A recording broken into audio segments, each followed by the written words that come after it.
Gara-gara sapi kula kalih Mas geger lho Mas. Geger apa? Piye to? Aku tuku sapi lanang. Mas kula kluthuk tumbas sapi wedok. Kan pun gaduh. Nek upama besok reja-rejaning jaman sapi kuwi kok manak, dindum wong loro ya letik. Ya Mas kok ngoten. Lah kok tiba niki usum kawin. Lah kok sapine manak anake dibeto Mas kluthuk pripun Cepi? Iya lho. Oke sapine anakku kok sing manak sapiku kok. Kowe gedeng jan iki. Ha wedokane sapa nek ra wedokanku? Oh. Sapiku wedok jariku. Lho, lah iya wedok ra ya manak to. Sapine sing sapa? Lho, sapi lanang tekmu. Lah iya, sing ketengek sapiku. Lho. Karo sedulur perkara sapi kono lanang kene wedok, mbok ya ditata sing apik. Piye carane amprih adile? Ora iso. Sapiku kok lanang. Sapine digone nggonku, mengko tak tuduhke. Sapi lanang wedok gandeng nang omahku, mengko petung sing apik. Jenengan adili. Tak adili. Lho, aku sing mediasi. Sapi apa? Sapi apa, Pak? Lho. Lah jarene kono ndek sapi lanang kene wedok. Nggih. Lah iya. Lho. Lah iya gandeng rene. Sapi apa? Lha sapi lanang karo wedok ki mau sing dadi rebutan manak ki. Niki sik rencana. Sik rencana lho Pak Minto. Rencana. Sampeyan kok ndek dhuwit tuku sapi lho Pak Minto. Pak Minto. Sik rencana. Kowe ngerti gacekane.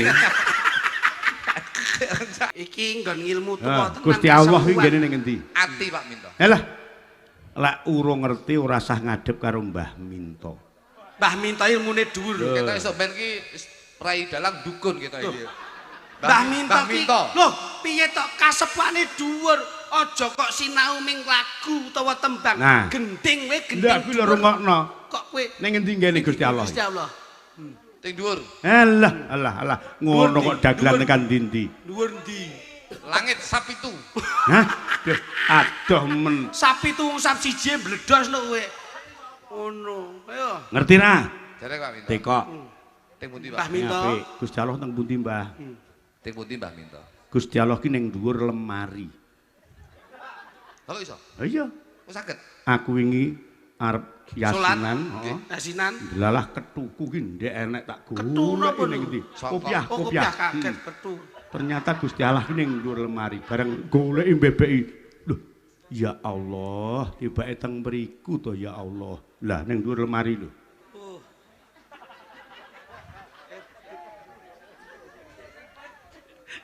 Apa Mas? Kene puskesmas stop ora? Puskesmas. Malah ya cedhek kono kancar kono puskesmas enek. Tulung priksakno dhisik wong iki.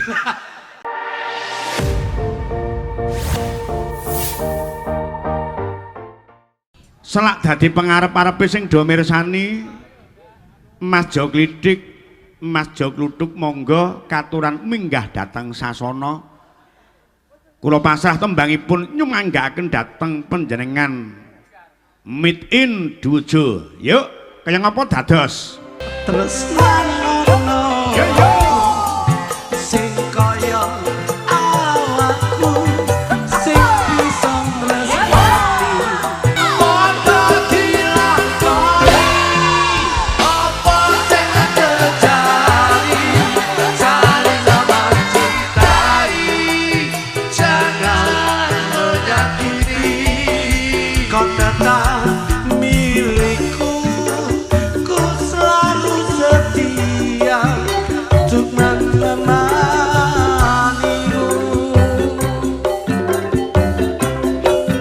kau datang milikku ku selalu setia untuk menemanimu.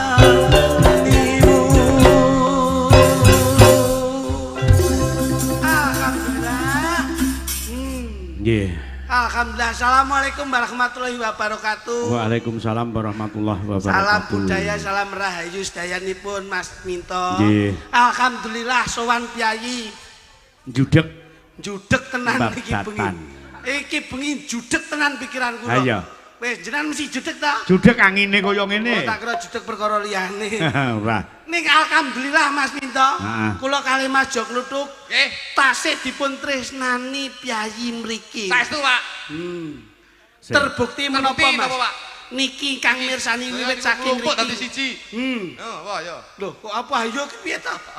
Mirsani pagelaran dalu menika krana menika bersih dusun. Heeh. Ya ampun Mas Minto, alhamdulillah muga-muga sindene do siap remason. Ora mung remason. Napa Mas? Wis sak keng blonyoh-blonyoh digawake kabeh. Alah tenan mulane nek jaman wayang biyen mburi ora dine iki. Wah, bahaya. Iya. Niki kita membantu keringanan bokongi sinden-sinden niki. Niki cara mboten enten niki bar, Pak. Ngoten. Tenan. Saestu. Ning niki pancen musimipun sampun musim bedhidhing. Kejaba saka niku masak kae metu tembang negara angin ki malih angine saya gedhe. Loh, sembarang niku ndelok to, Mas, ndelok kahanan. Nek ngeten iki bak-bakan ngeten iki tetep disyukuri, sing penting masyarakate sehat, masyarakate seneng, masyarakate bahagia, masyarakate ayem. Mula tepuk tangan untuk warga dusun Judek babatan ngancar Kediri. Kediri. Masyaallah. Bapak TNI Polri lenggah. Lenggah, Pak. Mbah Lurah jajaran Forkopimcam lenggah. Iya. Loh, ini didukung dalam pejabat proses dalam menjadi sebuah pimpinan desa. Niki nek mboten tersupport warga masyarakat ngeten iki pripun cobi, Pak? Iya. Mokal iso dadi gawe kaya ngeten iki gedene.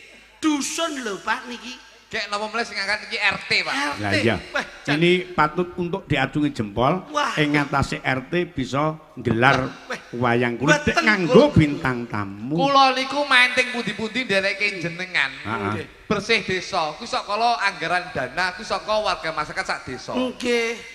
Lagi niki lho Pak 15 tahun kula niku nyambut keting wayangan niku lagi Nggih. niki wayangan sing ngangkat anggaran niku RT niku lagi niki Pak. Iya. Ya ampun, ya ampun. Luar biasa. Ning 50 omah iso kaya ngene. Tenang. Duh, ngerti ngono aku takon bayar 50% kok, Mas. Waduh. Ngono, 50%. Napa dibalekke sing 50%? 50% kok. 50% menika 50% DP, 50% pelunasan. Menika Wah ya padha wae. Padha wae. tapi elok tenan lho. Sak RT lho. Wah ngerti artine Pak, semangate kaya ngeten.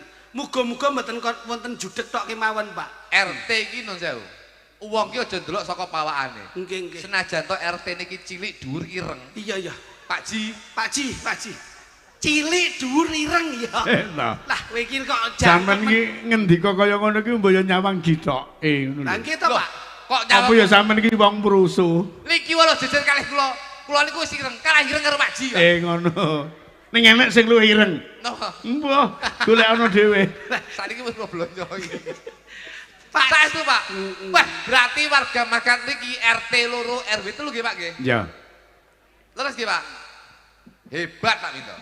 RT 3 RW loro. Heeh. Niki hebat Pak. Hebatipun pripun, Mas? Mbah Lurah ki yo daleme ngriki. Amin. Donatur ki daleme yo kene. Alhamdulillah. Ternyata ngriki niku nun sewu menjadi home industri, menjadi tempat peternakan susu sapi perah Pak. Kuwi lho. Elok. Loh, Susune sapi iso didelok, susune bojomu angel to dodolane. anu wis gak metu. Apa arep didol, Mas? Ha mbok tak tukune. Lah aku iki. Pak Minto. Aja Pak Minto. Lah, Lho kene lah home industry to, Pak. Ya, Lah sampean pripun leh matur tenggene wau panitia. Home industry to. Kula niku wau kalih Pak Ji to, Pak RT to. Heeh. Kula tekok to, Pak Ji, kena sapi itu duit anu Pak Duk nggih. Kula mbok yo nyuwun susune to Pak Ji ya. Lho susune sapa? Buji. Susu sapi gedeng Oh, gitu. tak kira. Karo susune buji. Akhirnya jating daleme kula wis ngene khusus jenengan Nggih, nggih. ora usah dadak tak adai botol Terus? jenengan nyedot dhewe. Masyaallah. Kalih Pak RT kayaknya. Karo Pak, karo aku ngene kok. Masyaallah, Eh, Mas. kuwi malah murni lho, Mas. Murni, Pak. Murni. Kula akhirnya mara teng daleme Pak Ji, Pak RT, kula langsung mara teng mburi teng kandang. Nggih. Pun nggo nyedot dhewe Pak Ji ngoten to. Nah. Kalau aku langsung nyedot dhewe. Tadi nek sapi ki tak delok wah iki jos Iya. ya. Langsung kula Sapi susu sapi kuwi lek susune wis diwadahi. nggih. Cangkir, Tempat susu. tempat susu kuwi Sudah terkontaminasi, Pak. terkontaminasi. Akhirnya Contohnya aku kan anggere ngombe susu, kuwi tak sedot dhewe sehat. Loh, Niku Ora lah tahu aku gawe gelas, gawe apa-apa, sedot dhewe. metu tur susune yo an. loh, kita wis enek blas Jos. Loh. Hah? Lah, Piye, sampean piye, pertanyaane piye? Iki lho, Pak Winto ku nyedot dhewe. Lah yo ning lak susune metu. Ora? Lho, Ora metu wong dudu susu sapi kok, Jo. piye to kowe iki? Dudu susu sapi. Lah susu apa? Susu busri. Iki Lho, Pak iki aku Winto. jebles kok contoh. Aku niku lho den ngomongke kono. Aku Tur iki ngomongke- disponsori, Mas. Aku ngomongke sapine Pak ngaji lho Pak Minto. Iya iya. Aku nyedot dhewe tak golek to Pak Minto. Sampeyan rono. Tak golek to. Ndi sing susune gedhi sing anu tak delok kan saka ngantike to. Angger mblenduk ngantike gedhi, berarti kuwi susune akeh. Akhire aku wis sik to. Kok nyantik ki apa kok? Iki lho anu sewu rada mentok pentilane lho. Rada sik to jelasno to. Kowe iki nyapa to jane? Angger nyelepor ngono kae to. Nyelepor rada gedhi modot. Kuwi kan susune biasane akeh. Aku langsung morak Oh golek. wis degeli kuwi. Lah iya tak golek kuwi. Langsung kula mlumat. Oh sing slumprate rada dawa. Nah gitu langsung tak sedot. Sampeyan mlumat. Mlumat langsung tak sedot. Mbok kokop. Tak kokop. Wah ya malah saya akeh no. Ora metu kok. Lho. Lah wong susu perah kok ora metu lho. Sing tak sedot sapine lanang kok. Alah mudaro. Kadung wong sapi lanang Ora lho. kok sedot ya. Apa ya ora krasa iki sapi wedok, sapi lanang. Aku peteng ngume peteng lho Pak. Oh petengan. Kok yang berhenti. Lah apa ndak mbok coloki? Boten Pak itu kula Lah grayai. ayo mbok dicoloki. Kula grayai. Wong aku Lah peteng. layakno sapine lho kok tak sedot lho. Piye, Mas? Sapi kan biasane munine piye? Ya, Mo. Bareng tak sedot lho kok munine beda. piye Mas? Nah.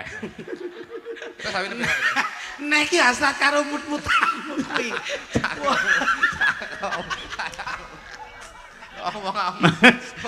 Aku sesuk ya duwe sapi sitok. Mo.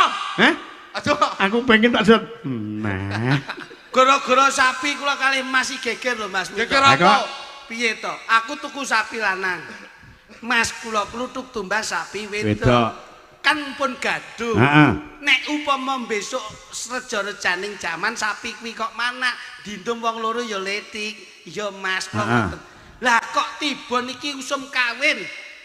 Lah kok sapine mana anake dibeto Mas kluthuk pripun Jopi? Iya lho.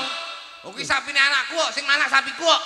Kowe gedeng jan iki. Ha wedokane sapa nek ra wedokanku? Oh. Sapiku wedok jariku. Lho, lah iya wedok ra yo mana to? Sapine sing sapa? Lho, sapi lanang tekmu. Lah iya, sing ketengek sapiku. Lho. Lah tapi lak sing meteng lak sapiku lho, Mas. Lho, tapi nek sapiku apa sing meteng sapimu? Lho. Lah jare mbok tengi arepan. Sik, iki perlu dijelaske lho. Perkara ngingu sapi sampean sapi Kula sapi wedok, Pak. ngono Sapi lanang. perjanjiane Perjanjian lek manak ditumbang loro. Tapi kan yo nun sewu. Iso nek hamil lak yo gara-gara sapiku to, Pak. Iya nek tanpa ana sapi wedok apa njur ngetokke anak. Nun sewu, kowe sapi wedok nun sewu kowe ra duwe dhuwit, mbok go kawin sutik apa iso kowe? Lek sapiku lanang mutus omahmu. wong karo sedulur perkara sapi kono lanang kene wedok mbok ya ditata sing apik. Piye carane amprih adile? Ora iso. Sapiku kok lanange. Sapine digone nggonku, mengko tak tuduhke. Sapi apa? Sapi lanang wedok gandeng nang omahku, mengko petung sing apik. Jenengan adili. Tak adili. Lho, aku sing mediasi. Sapi apa? Sapi apa, Pak? Lho.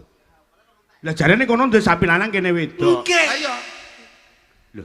Lah iya gandeng rene. Sapi apa?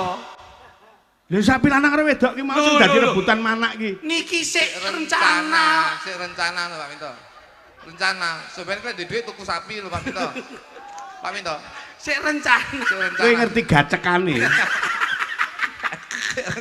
Sik rencana lho. Sik rencana kok dinggo udur ora usah ngingu. Dadi wong kan luwih becik geger ngarep timbang mburi to Pak Minto. Dulur ki ngoten, Pak. Ngono ki ya ngomong karo kene Pak Minto aku rencana. Sok lek ngingu sapi.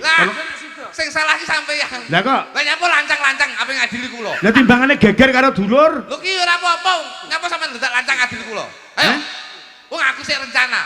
Kok kesu. Ora mbok yo saurunge Pak Minto aku rencana ngene iku terus cara adile. Lah nyapa tak sampean?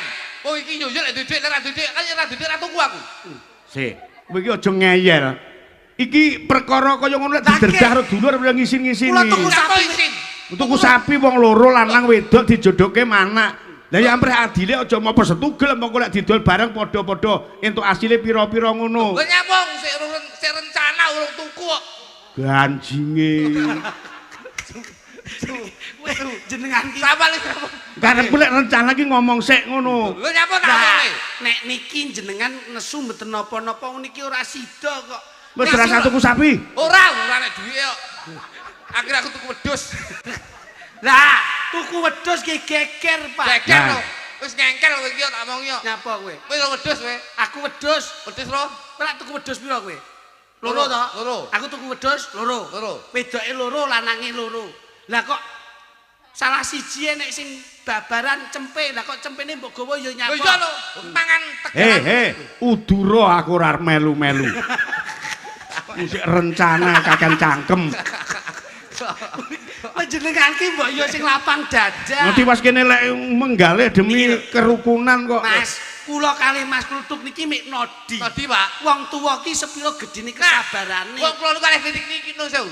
Pun senasib serumpun sepenanggungan. Niki lho, Pak. Nodi kesabaranku. Sabaran. Sabar ki lek apa-apa enek keturutan ki sabar. Apa-apa ndak keturutan ki mek muntap kudu nesu tok ngono. Berarti kalbiah atine jenengan ora wening, Pak. Mulane ulan sura menika nun sewu Pak Minto. Wis ning kono ae ora. Rasa nuturi aku. Loh, Pak Minto. Sabar ki penting. Mulane ulan sura menika. Sabar wis mati.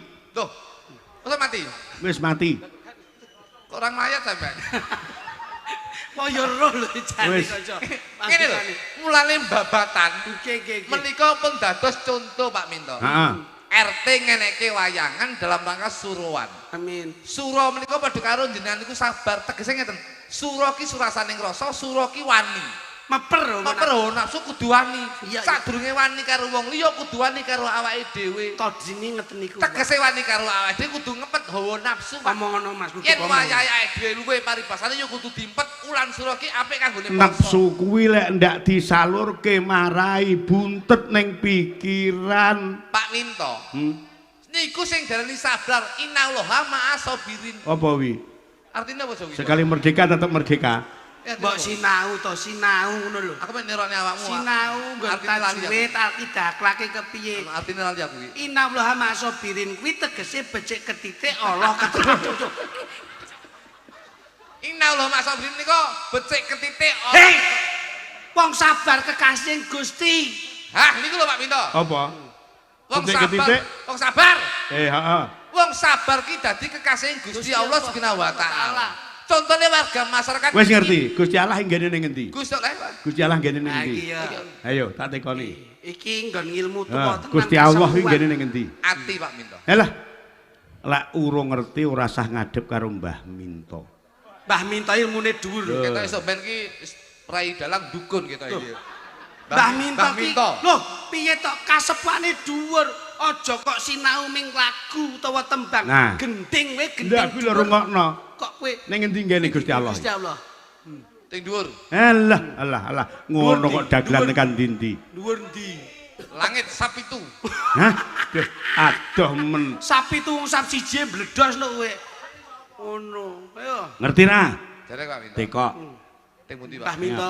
Gusti Allah teng pundi, Mbah? Ting pundi Mbah Minto? Gusti Allah ki ning dhuwur lemari. Kok iso? Iya. Kok saged? Aku wingi arep yasinan, yasinan. Lalah ketuku ki ndek enek tak golek ning ndi. Kopiah kaget ketu. Ternyata Gusti Allah ki ning dhuwur lemari, bareng goleki mbebeki. Loh, ya Allah, tibake teng mriku to ya Allah. Lah ning dhuwur lemari lho.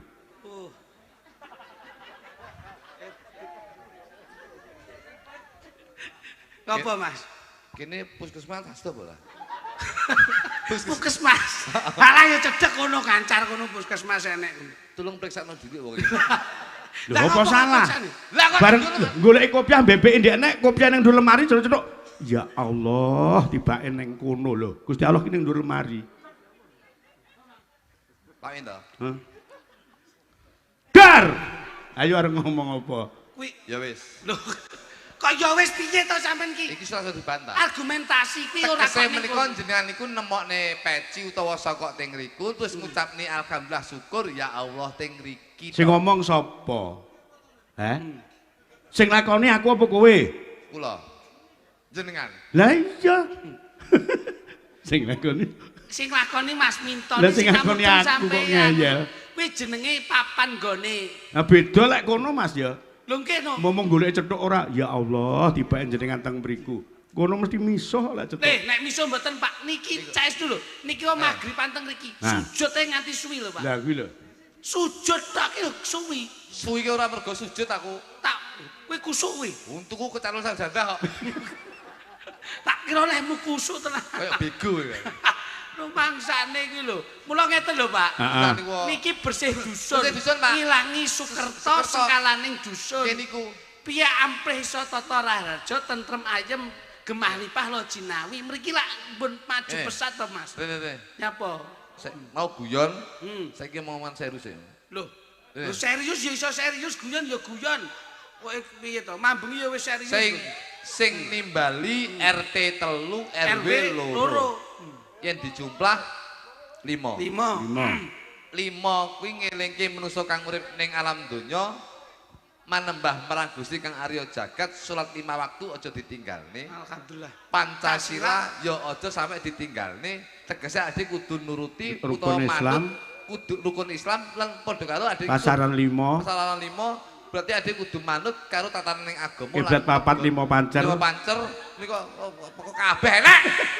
Lho Mbah Minto, kowe ora ngerti Mbah Minto. Papat kiblat 5 pancer niku wong Jawa Pak Minto. Kahanan ing dalu menika niki nun sewu.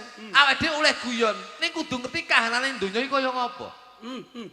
Indonesia itu baik-baik saja.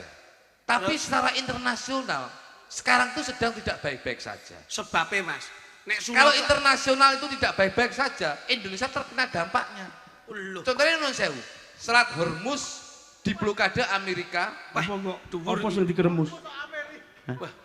Dhuwur ngeremus apa? Selat Hormuz. Lah iya ngeremus apa? Ora tau ndelok berita kan. Kon delok berita piye kuwi ketok lurah tipine ning Balai Desa tok kok iso. Lah, Selat Hormuz diblokade, Pak. Selat Hormuz iki wong Selat Hormuz diblokade Amerika. Padahal itu milik Iran. Blok piro, lingkungan piro. Alah, mbah Pak Minto wis jelas niki. Aja emosi sik. Aja diblokade ono akeh sing ndak ngerti. Ditutup ngono lho. Beklis. Tutup tampil kuda. Ya, tampil kuda.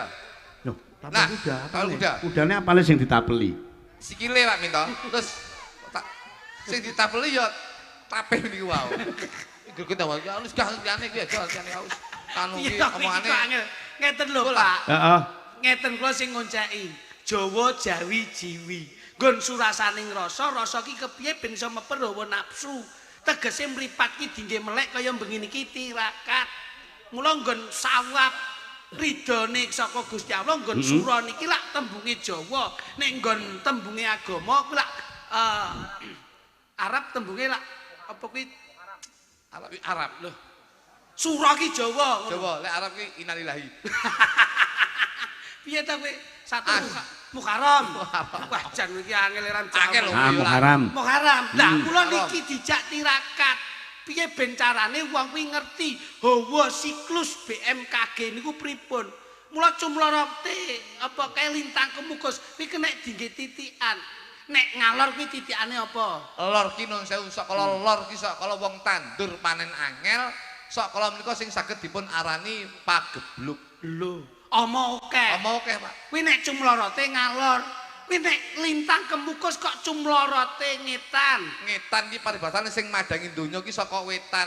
Insyaallah wong ki lek bakal lintang kemukus ora jumdul saka ngetan, kuwi wong donya ora bakal oleh pepadang saka Gusti Allah Subhanahu wa taala. Mergo srengenge jumudule saka wetan. Nek lintang kemukus kok jumudule saka kidul. Kidul ki nggone laut, Pak. Lek lintang kemukus jumudul saka kidul kuwi angin banter, ombak gede, wong nelayan golek iwak angel sing saged dipun wastani prahara. Lho kuwi lho. Kuwi dadi etan kidul lor burung kulon. Kulon ki nggone pejabat pusat. Lek wis lintang kemukus saka kulon kuwi pejabat padha rebutan palungguhan wong cilik sing dadi korban. Niki Pak, mula kathah-kathah oknum-oknum yang mau korupsi hak rakyat. Mula jumuduling lintang kemukus sing diarani 5 pancer menika ya satriya piningit. Kabeh menika iso tentrem yen ana satriya piningit sing jumudul jam 12 bengi bathuke katon cumlorot. Kuwi mesti bisa mimpin negarane dadi tentrem, ayem, subur lan makmur. Sing ngomong sapa? Lah satriya piningit sing mencorong bathuke bengi sing bathuke katon cumlorot. Nah, kuwi mesti bakal bisa mimpin beda karo sing saiki. Sing ngomong sapa? Jarek satriya piningit kok bakal negarane bakal nemu kemakmuran keadilan. Makmure wis adile urung. Ngenteni metune satriya piningit sing cemplorot kuwi mau. Loh, fitnah sampean. Sampeyan harus sapa kuwi saruh to sampean? Lho, sejarahe wong tuwa ngono kuwi, jongkone ngono kuwi. Sejatine sapa to sing metune jam 12 bengi bathuke katon cumlorot? Kuwi sapa? Satriya piningit. Kuwi wong nyuluh kodhok. Jarene ngomong tenanan mau. Iki ora tau iso tenanan jane yo. Dijak omong tuwek-tuwekan e. Kok nyuluk gendhe Pak Minto. Pak Minto. Kok nyuluk. Nah, pancen sasusura iki sasi sing paling suci. Resik kena dienggo ngasah ngilmu. Lek mbiyen ngene iki nggih tirakatan melikan bareng-bareng ngilmune padha dirapalke terus dipasani melek ning wanci sura. Jenengan gak keris to pusaka. Jan dusi to sura. Nah, tas tak rangkani diinginane bengi jam 12 bengi. Iki opo? Ya mbok dusi. Ya tak dusno. Kuwi salah. Lho. Aku duwe keris adus dhewe, Mas. Lho. Duwe keris kok adus dhewe kok sekti sampean duwe keris mbok dusi, sampean duwe keris mbok dusi. Tak dusi. Aku duwe keris wis adus dhewe. Mas. Sik, enek wong glundung kuwi lho. Lah, kuwi mergo urung ngedusi keris gitu ya. Sik tulungono, Dik, tulungono, Dik. Wah, ya iki Pak, Satria Piningit nggih menika. Gara-gara wong nyuluh kodhok iki lho. Yo. Walah, Pak Dik sampean ki yo. Jumudule Satria Piningit. Jam 12 bengi pas iki. Lah mulane kuwi. Pak Dik sampean ki yo. Walah. Mas, Nggih dawuh. lek jenenge wong umbah-umbah keris, kuwi mesti ana plandukane. Terus ana godhong nanas. Nanas wonten. Banyu kambil. Terus ana bentis. Alah. Sampean kakean ragat. Lho. Sampean keris sama dusi. Keris mbok dusi. Tak dusi. Aku keris ki adus dhewe. Lho kok saged, Mas? Kok keris adus dhewe iki lho? Sapa kuwi? Ning ndi? Kris Dayanti karo Kris Jon ki adus dhewe. Lah pengen roh Pak Dene Kris Dayanti. Sinten, Mas? Sing lho sing adus dhewe lho lho. Bangsane. Kersanipun gumek, Mas. Gen kula panjenengan kecakep janipun. Ya, Nggih Pak Minto. Ngeten lak dum-dum wektu. Anu mesane Pak Dene lho kuwi. Aku begitu ngomong papat keblat limo pancer. Jumudule Satria Piningit jam 12 bengi. Lah kok jumudul dhewe. Kok ngono Pak. Elok lho kuwi. Sabar siap. Ya. Mas, kote Mas. Nembang dhisik. Minor Mas. Ya, Balurah. Ya. Siap kali Balurah nggih. Balurah Spice. Ya Mas. Balurah Pak Cak. Iso lagu to Mas, tung kripik Mas. Niki ngangge presiden apa namung panjenengan piyambak, Mas? Oh, damel sinden no. Nggih pun mang pilih. Nek milih Sekar Gadung kuwi serenek sing salah wis pun. Sampean kula tak anu mawon pados sing rada sip mawon. Kene anu nduk sik ya Pak. Meneng to. Kene kae sing kono ya kene kae. Pak si Lilis ya kene iki ya kene. Wis manut iki sing ngadeg tak layani. Kene iki. Pak, iki kuping sumpeli jane sinden kopok nih ngono ya. Kene iki ngadeg iki kene. Ya, saged tembang tung keripik. Wah, tulang bawang. Saged ya, Dok. Iki lagune Abai nang aku seneng. Aku mah iki delok aku kangen aku. Kangen. Mas, aku mayang iwuh mambung ya. Lho, niku barokah jenengan. Abai niku senior jos, jan niku barokah jan niku. Barokah. Jeng kula nek tuwek nggih ngeten niku lungguh wis ngono. Sampeyan ya iso tuwek. Loh, aku sampeyan nglungsungi, Pak. Kene, Dok. Iya. Suasanane ben anget. Iki butuh penghangat kabeh, Dok, ngawur wae. Ngadeg kok kowe engko nek lungguh suwi-suwi kelet. Kuwi mambengi tas digarap abahe lho kuwi. Boyuh niki. Heeh. Bocah ki ben bengi digarap sapa-sapa doyan to ki. Weh, masyaallah. Jan kaya susu perah. Nek iki asli, Mas. Iki asli. Kowe tenan, nek karo iki aja kekeh lho.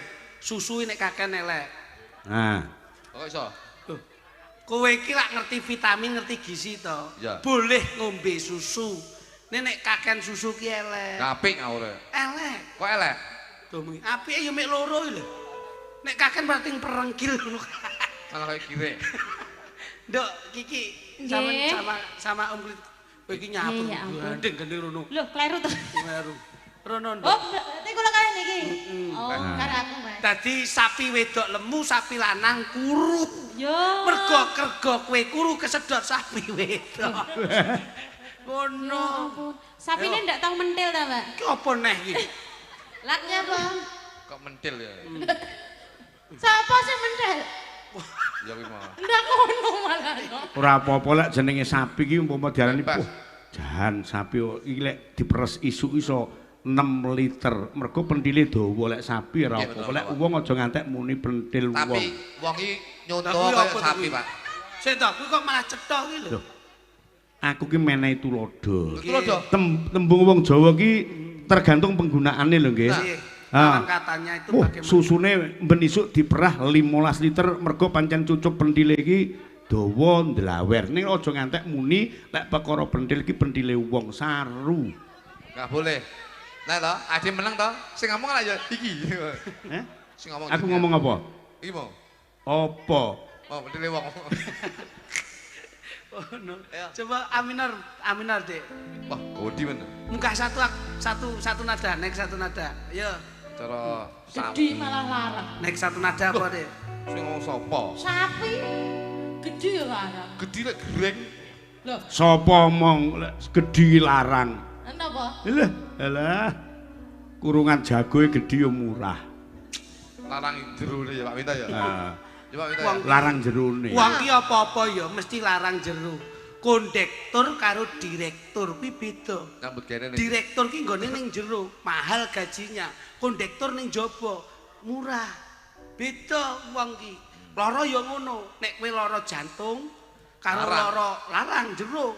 Jajak kowe lara panu murah. Mbok olesi laos le mari. Berarti nek jero Larang, jaba murah. Alah lara gendeng iki ya larang ra mari-mari. Loh, larang lho, Pak.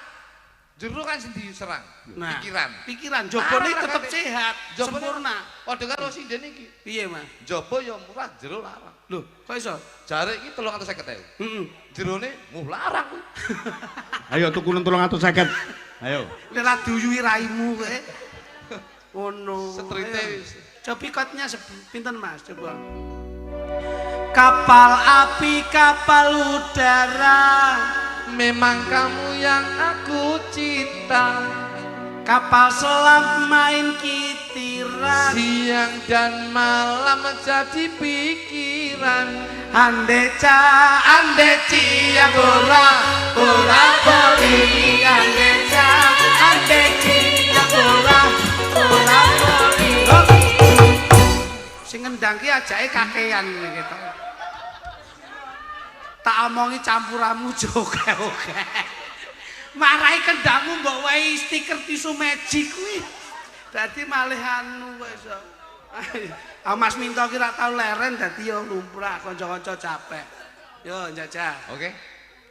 Jarik lurik suwek pinggire, Kadung dilirik wis ana sing duwe. atempene diiris mlengos, Kacek sayece pilih sing prongos. andeca ya bola boli, andeca ya bola boli. Nyapa? Amlek joget jangan teman-teman gitu dong saya. Gimana sih? Ada kenapa? Kemarin kamu joget gini-gini, akhirnya mak. Watu cilik Mas gluduk ning pinggir. Kosek.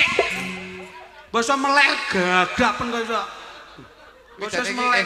Jadi tanggapan lo camping. Ayo. Watu cilik Mas gluduk ning pinggir kali. Salalalala. Apa ki? Apa ki? Ayo awakmu lho. Badannya cilik Mas gluduk, cantik sekali. Sing penak tuh lalalala. Aduh, asoy. Tuku jamu ya nona, mampir tuku paku. La.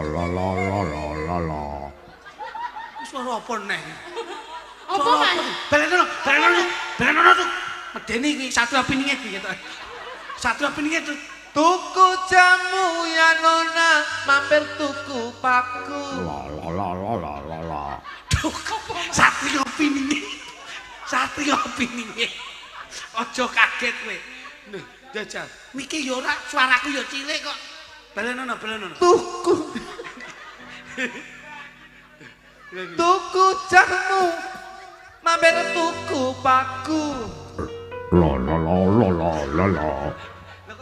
Oh, lah kok sing nyauri malah sound the ship. Wong ora ngrungokke kok iso ngono. Lah kok malah meneng lho kok. Kira. Lah kok sing iya. Mas Minto. Scooby Doo. Aku ki mewakili Mbak. Niki mon saged kok iso. Iki iso. Piantune gedhe suarane ya kudu gedhe. Tapi beda apa nek lho.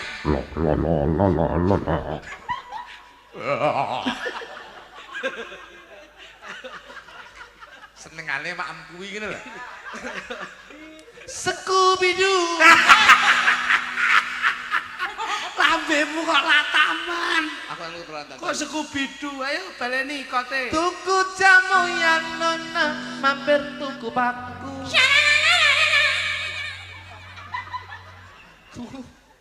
Tuku najan lemu ya nona kowe dambaanku.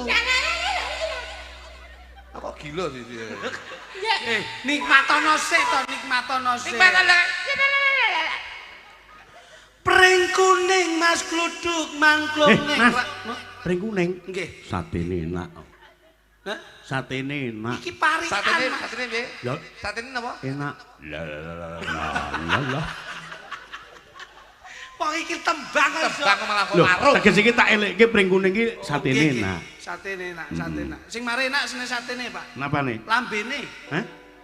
Lambene lah, nek lambene pripun ledahan kok iso. Oh. Pring kuning Mas Gluduk mangklung ning ratan. Lencir kuning wong ayu tetep kelingan. Iya. Andlei. Pimumplu cahayu pipimu nyempluk. Adokmu nong cahayu badokmu nonong. Sumudi. Susumu gede. Sumudi ya. Elek ora penake. Lolololo. Wih, kene iki penak. Aku ngomong. Lho, pimumplu cahayu pipimu nyempluk. Embemu pes cahayu lambemu tipis. Apat mlula matmu bebakmu blalak. Let mureng. Apa kok nggae kuwi nyapa? Let mureng ah. Ora nggae kuwi nyapa. Let mureng ah. Lho, lha kuwi ora penakno kuwi. Lah nyapa ta iya delak. Lah nek apa rong mungir cahayu Irungmu bangir Shalalala. saya. Nggot mutis cahayu Janggutmu nyatis. Shalalala. Let mureng cahayu. Kulitmu ireng. Shalalala. Bener. Let di kulit. Let ki kulit, rong ki rong. Rom, let di kulit. Heeh. Lek irung ki apike rong tumbel. Nah, rong tumbel. Irungmu tumbel. Ah. Akhirnya dek, Apa kuwi? deledek. Bisa. Yo, andeca bola, bola voli, andeca bola, bola voli. Andecia bola, bola voli, andecia bola voli. Ayo jajal ganti awakmu ning aku. Ayo.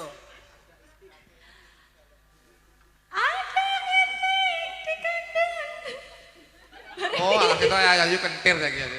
Ada. Berjalan di tengah hutan. Shalalala. Iya. Mas Jaklidi yang sangatlah tampan. Lalalala. Ayo, bojomu jajal kan rayu lewat lagu. Nang, kowe iki ndang nembang kok. Wong iki ngati ngutok iki lho. Sek ta. Weh, bojomu jan tenan. Kita rasa lah, Iya, buat iya. tendang mas pak, gadul. Ayo jajali. Tuku gede. Sing tumbasiku Mas Tarik. Lalalala. Mas Gluduk iku pancene kirek. Nyatek cengelmu. Jan Lah blesek piye kok. sak keneke to? Dalang bengi iki namine Mas Minto. La. Dalang kondang saka tratah Pakis Rejo. Piro-piro tanggapane mesti ditampa. Iki besok bakal dadi dalang kaloka. Iya, ya ampun. Matur nuwun ya Nona karo sinden-sinden. Insya Allah salate ra tau leren. Iya, ya ampun. Karo sing lanang ya Nona mesti gelem kopen. Ya nyambut gawe ora seneng dandan ijen. Iso lho ya ampun apa-apa iso to. Digoleki Mas. Matur nuwun Mas Duduk dateng Pak RT. Wes kersa nimbali awake dhewe. Iya. Insya Allah Mas Duduk akeh rezekine. Iya. Muga-muga sesuk isu akeh susune. Iya. Iya. Iso lho. Mergo disyukuri iki susune mesti luweh-luweh. Dadi donga iki kok lagu ya iso Ha. ngono. Nek niki ben gandeng Mas Duduk niki ben gandeng kula. Ya. Lagune Loh, lagune ya sing hot to Bos kok iso. Wow. C Mas. Oh. C iki apa iso? C. C tenan. Yo, gundul pacul.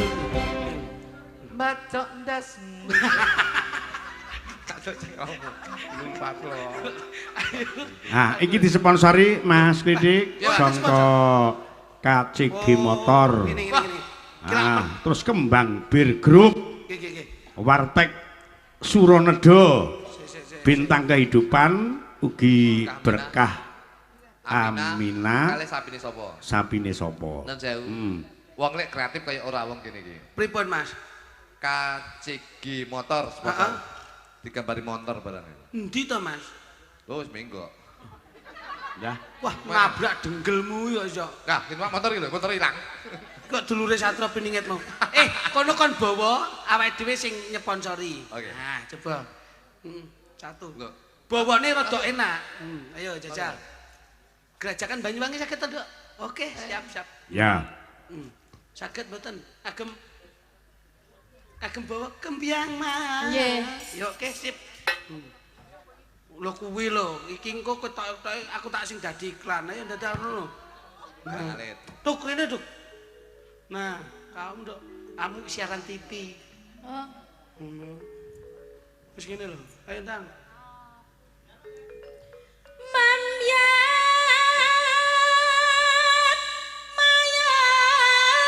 Ramekke Mas. Mambiat mayong. Yo. Ndi? Ki nyapa ngumek ki wong loro iki. Ces ngono. Dadi ces. Lek bangun kayak ning TV. Nah. Pemirsa yang ada di rumah, malam hari ini pagelaran wayang kulit semalam suntuk. Tidak lupa pendukung pagelaran malam hari ini disponsori oleh apa itu? Yaitu sponsor yang satu ini. Ding, ayo. Nah, ngono. Halo. Bagi pemirsa yang hadir pada malam hari ini, karena sesuai dengan Badan Meteorologi dan Geofisika cuaca agak buruk, maka dari itu jika perut Anda kembung, olesi dengan minyak tawon. Terima kasih. Disponsori. Hadirin sekalian, acara kami lanjutkan. Nah, yuk. Suarane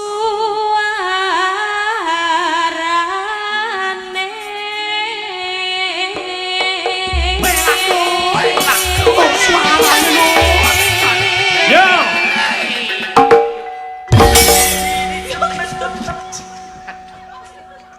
Kowe tak wirodono ora gelem.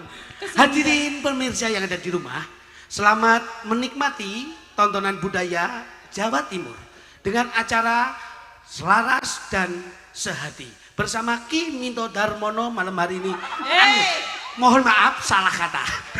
Ki Minto Darsono. Malam hari ini disponsori oleh apakah sponsor itu yang mau lewat sponsor berikut ini.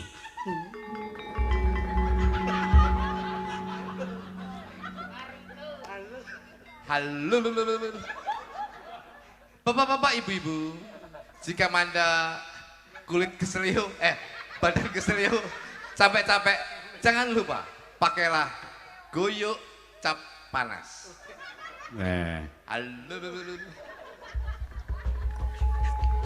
Acara kami lanjutkan. TV ini bosok nanti. Gendeng pelas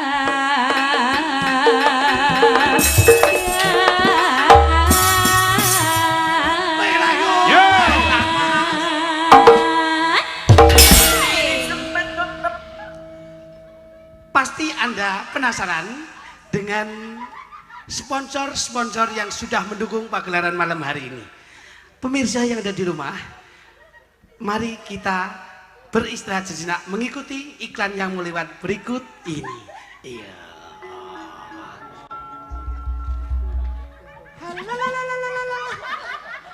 Ibu-ibu, agar nonton wayang itu jenak, kita takutnya kan kita datang bulan nanti sewaktu-waktu. Maka dari itu kemana-mana jangan lupa bawa softpack. Cap Siliwangi.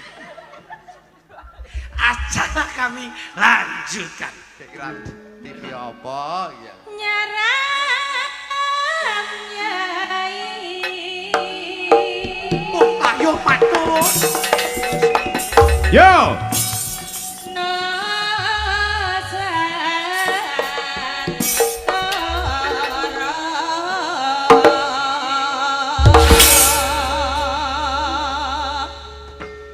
Hadirin yang berbahagia, mari kita ikuti sponsor yang mau lewat berikut ini.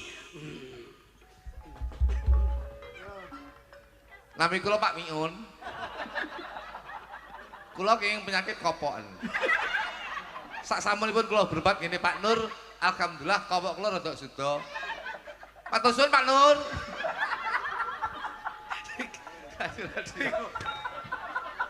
Apa tuh TV nasional kok nyane kopokan? Lek ra wong gendeng enek kowe kok iso. Wong TV nasional kok penyakit kopokan. Aduh bleset kowe judeg aku ngene iki. Wah. Golek bahan kok dadak kopokan. Pun telas to sponsore. Sampun. Nyapa tek telas. Lah demo wong. Lah wong amben urung enek. Masa ya kula embeyen. Kali koyo. Lale. Ayo. Banyu wangi. Pelak sopan kowe lah bantuan.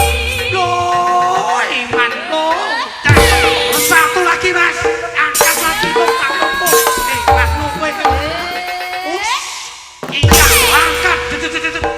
Langsung. Ya. Satu kali lagi.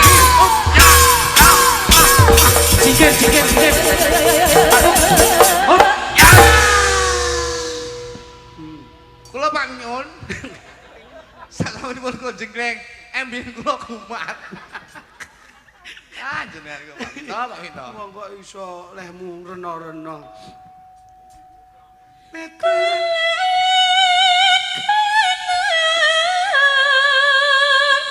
Wetan segara.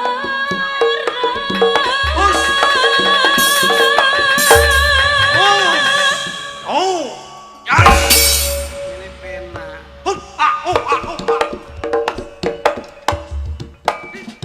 Iya. Ini pena kok iso. Dodok. Oh. Waduh lho, iki wayahe ngendhog saiki. Le. Alah, wis mapan kowe. Wah, ya mama. Wih, ya Allah. Ush. Papan dikepit. Iya.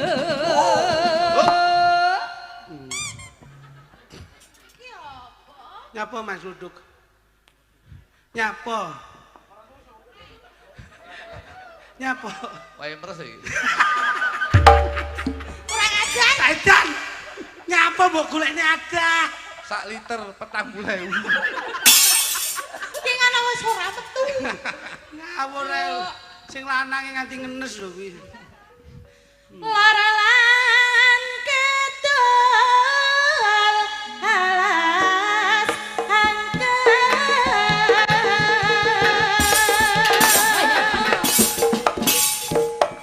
Ya.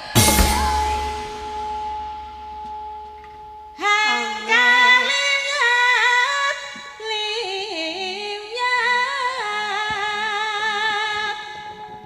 Ya, lu Mbak Kak, ya. Woi, lah yo Mas yo, lam ya.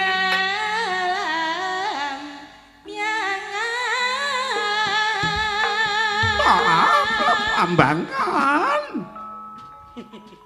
Aja Yo. susana hati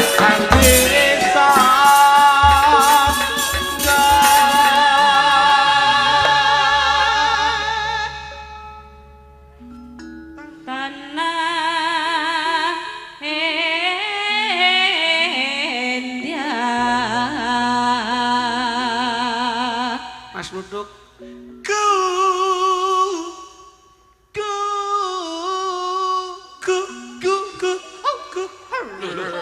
Terusane iki lho.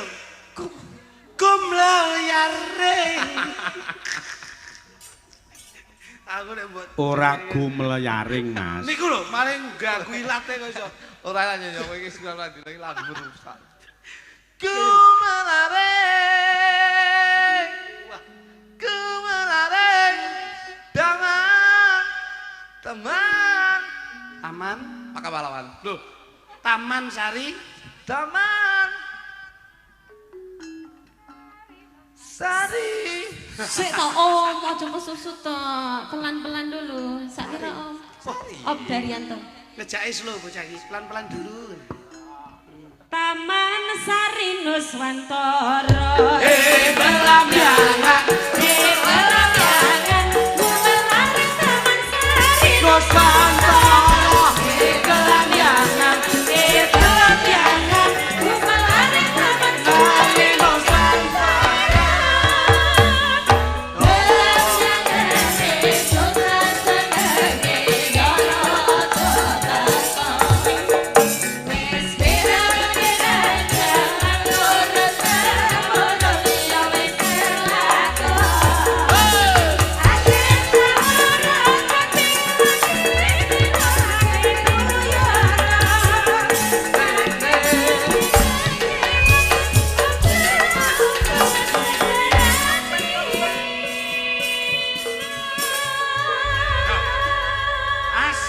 Gerajakan Banyu Wangi.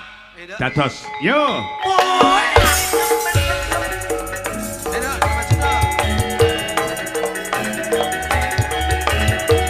Yo yo ye.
Tembang Grajakan Banyuwangi menika dikulaturaken dhateng Bapak Hadi Suci ingkang wonten Pati Jawa Tengah ingkang badhe nimbali benjing tanggal 21 September. Berarti jenengan niku kurang fokus Pak Minto. Heeh.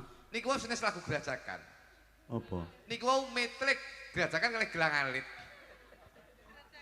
Lah kok Grajakan alit. Lah nek bocah kreatif ki ngono kuwi. Ora kreatif ya padha men. Ya padha. Ya. Tapi akhirnya balik. Iki ana pundutan gending Mas diaturke. Nggih Pak Minto. Request dari Mak Darsini. Nyuwun turi-turi putih, jago kluruk, padang bulan, caping gunung kalian bojomu sesuk tak silihe. Oleh. Ngambil nyon Pak Putih. Oleh. Bojomu sesuk tak silihe oleh. Yen pangapunten Mak Darsini menika nyun sepindah nyun gending turi-turi putih. Menika nyen pangapunten dereng saged dipun pinangkani, Pak. Lah sebabnya apa? Menika turine dereng putih, menika sampun coklat. Iki jago kluruk, menika nyen pangapunten, menika dereng saged dipun pinangkani. Jago kluruk menika mengke saged dipun pinangkani jam 4:30 esuk. Oh, nggih. Pakai kluruk, Pakai kluruk. Padang bulan nyen pangapunten, menika petengan, Pak. Hah? Petengan dereng Pak padang bulan. ora ana pilihane belas to, Mas. Caping gunung nyen pangapunten, menika sedaya sing teng gunung mboten damel caping, menika damel mantel, Pak. Sing nyampur nggih ciyet. Bojomu sesuk tak sililah, menika saged. Oleh. Saged. Lah, sesuk bojomu tak silihe tak kon kulaan caping gunung. Ngono lho. Terus lagek ning pasar tuku turi-turi putih. Nah.